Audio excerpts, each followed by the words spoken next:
This is the Stockwell-Eldridge Show, giving you the real-time information you need to make educated decisions about buying and selling in the world-renowned Twin Cities. Now your hosts and real estate experts, Jason Stockwell and Don Eldridge. Good morning, Minneapolis, St. Paul. Welcome to another great show, the Stockwell-Eldridge Show every Sunday, 10 a.m. here on AM 1280 The Patriot. And we have a room full of experts today, which we're always trying to get you guys good information out there for helping you in your business life, personal life, real estate life, you name it. Health, your health and wellness as well. Mm-hmm. But I like personal life better, but your I can always use expert opinions. or your dating life. That's Stephanie Havel, Wells Fargo here. Good morning. Good morning. We'll talk off air about the dating life. So we have John Zeman with Vanquish AP. Yep. And we have Nate Nelson with Messerly and Kramer. Good morning. And Good you morning. said it right this time. I'm proud of you. Nate Nelson? That's easy. No, Messerly and Kramer. Nate Nelson. And we're going to be going over taxes, talking about taxes, some good information for you at the end of the year and things you should be looking at or doing, especially if you're one of the self-employed people.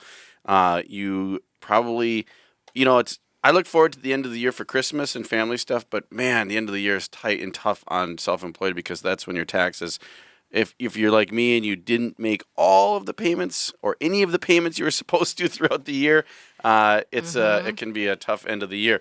And then we're going to be talking about property management and also end of the year wrapping up stuff on your house, your rental, your investments, and why some of the things that you think that you should be looking out for. Like now we're going to start heating our houses. We're going to be our rentals and all those things you got to take care of and manage. And then also your tenants need to get some information by you early next year as well. Or maybe it's by the end of this year. I don't know. CRP, end of January. Is that the end of this year? Yeah.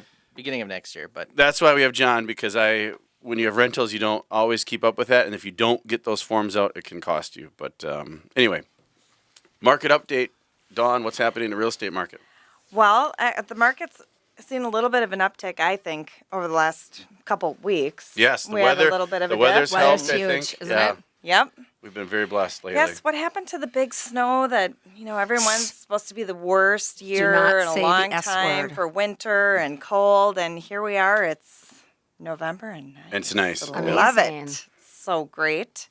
And that's always good for houses. So that's why you should call us and list your house or buy a house and call Stephanie and get pre-approved. Now, are you seeing more, because we've been talking about all summer and fall about how listings, people are multiple offers because there's a shortage of houses. Are you still seeing that, or are you more people putting their house? Are they listening to the show and taking our advice? I've seen multiple offers still on some, but buyers are definitely being pickier, so there's not as many multiple offers. What I'm seeing that's interesting is more listing opportunities and appointments than I remember in November for almost all so more Novembers. people are looking to put their homes on the market. Now even. Yeah. They're thinking of now. They're not So putting saying, that now in November, December Yeah. versus in the spring. Okay. Which I think is great, and the market's still there for it. And if you're willing to move and buy into something, it's a wash. If you say, hey, I'm making a little less now than I'm getting in the spring, but I'm going to buy a new place and I'm going to pay a little less than I would pay in the spring. And then you kind of know what the situation is now with interest rates, because Elliot Eisenberg's the Graphs and Laughs economist that we had on the show a few times. He predicts, this is a major prediction, folks, the federal funds rate will go up in December. Now, the mortgage interest rates have already maybe calculated that in, I don't know, but he's thinking there might be an increase. So that's... Well, last time they raised the federal funds rate, interest rates went dropped. down. Yeah. Yeah. So there really is no, I always have my standard answer when people ask me, what are rates going to do? I said, they're going to do one of two things. They're going to go up or they're going to go down.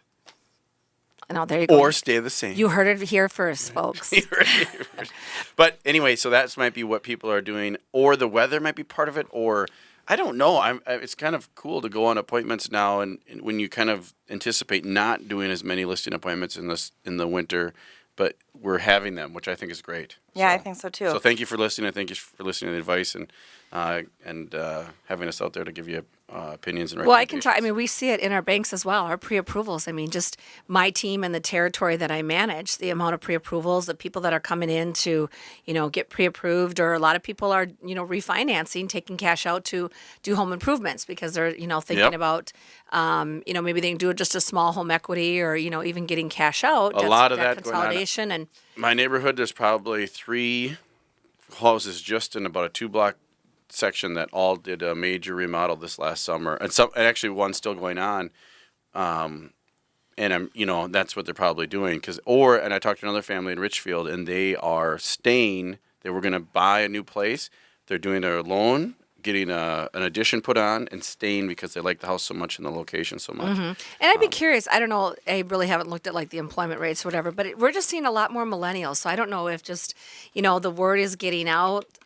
With these younger people, we see a lot more younger people coming in saying, okay, or maybe they're just fed up with their parents, or mom and dad are gone a little too cray-cray and they're ready to move out. And but yeah, I would say that's a lot of what we're seeing in to come get pre-approved is the millennial, the young 28 to 35-ish. John at Vanquish AP, I think you're a millennial, right? I don't know. I think you're a I'm millennial. 30, so- I think your age So is I a guess Yes, I'm you're millennial. right in there, exactly who right? we're Am I talking right in about, there? right? You I thought they were a are. little younger than me, but think- I suppose I am. I think like your mind and heart, you're probably like a 60-year-old man, but I think your age is a millennial. I'd like to say my wisdom Well, is yeah. 60-year-old man. A man, yeah, exactly. Jason, the point that he doesn't even know if he's a millennial or not makes him a millennial. There we go. Is that what it is? Okay. Okay, this isn't a bird. Yeah, we're gonna get on the bird millennials. Oh, Yes, which is boy. good. But that question for John is, part of it could be, and John manages a lot of properties, so it could be that the renters. Are you seeing that? A lot of the younger renters are saying, "Hey, you know what? This rental rate is too high. I'm just gonna go buy now." Or is it that they may be living with their folks and they're like, enough is enough, like Stephanie said. Is there both? Or are you seeing it? Yeah, I guess we're still seeing plenty of renters that are my age, I guess. They're filling, when you put a vacancy out. Yeah, we're not having any problems Really? filling vacancies at all in the $1,300 a month range, $1,500 a month range. We're still seeing it. What about the 17, 18? I mean, some of the ones I see online, I think those are getting harder to fill.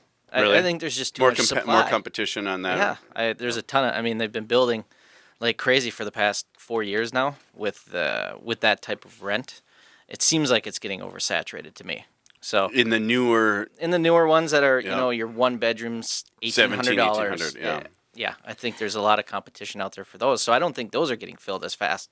But we've got plenty of 2 bedrooms that are $1,200, $1,300, $1,400, and they're going, like that. Well, I think what you could own for, and the other thing too, I think that's contributing to, some of the housing market too, is a lot of people are coming out of that short sale foreclosure window. It was 3 years, 5 years, 7 years. So people that couldn't buy that had short sales back in, what was the height of it? Maybe 2010, 2009.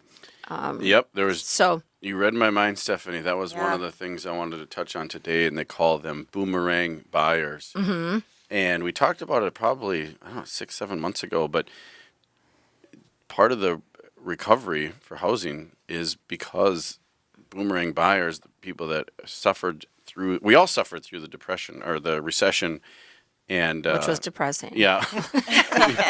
We all suffered through that, and many, many, many millions of people lost their home. They either had a bankruptcy, foreclosure, or both. Mm-hmm. And, Lost jobs. Or short sale and all that. So now there's been a rebuild, and they're able to buy, and that's been key and instrumental into the recovery of housing anyway, in my opinion. Mm-hmm. But there's a resurgence, and there's still many people that are in that situation. They were renting for a long time, or they were staying wherever they could, and then now they're wanting to buy because they knew home ownership prior to the recession, got a bad situation and got burned badly, and then now are taking the steps, and hopefully probably did learn. Obviously, you learn lessons when that happens.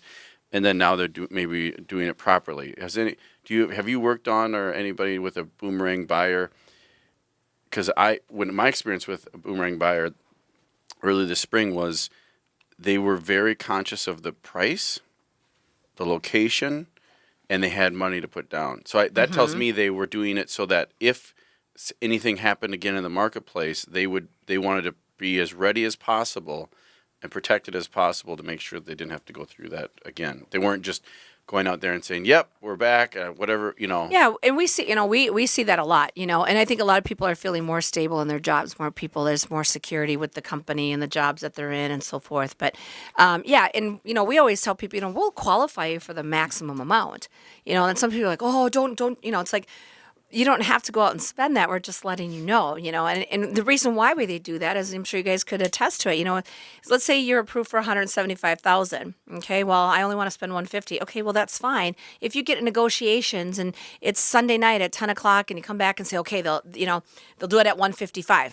Okay, well, in the back of your head, I could go up to $175,000. So yeah, okay, I'm good, Jason. I can go to $155,000. Not like, oh, I was only approved for $150,000 because that's all I said.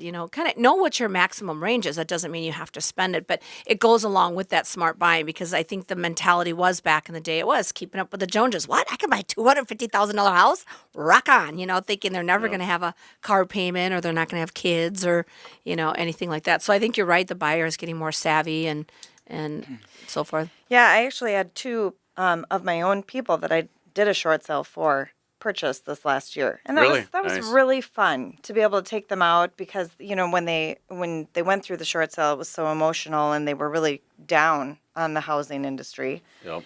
And they were excited, and they were careful, and I think I didn't help them on the buy side of those short sales, by the way, but I think that they made such a better decision, and it was nice to be able to see the flip side of it. Well, they're more educated. There's so many more tools and resources out there now, and people are really taking advantage of those, and even the loan programs. And that's what I'd say. If you've had a short sale or foreclosure, you absolutely can buy again, or I don't know, maybe, John, you could even talk about, what it takes to rent, because I know there's probably a few more requirements regarding rentals and so forth. But, definitely come and talk to somebody in Wells Fargo. We will absolutely help you and let you know. Every situation is different, whether it was a foreclosure, or short sale, or bankruptcy, or anything like that. But you absolutely can buy and the other thing again. that's surprising, and we'll end with this, and if you own rental property or want to own rental property, or if you pay taxes, you're probably going to want to listen to the next segments. But anyway, we'll end with this, is that the buyers that are buying after the short sale foreclosure, you'd be very surprised at how quickly you actually can. So that's why I would recommend actually reaching out to Stephanie absolutely. Wells. So we'll be back with more of the Stockwell Eldridge Show. Thanks for listening. Stay tuned.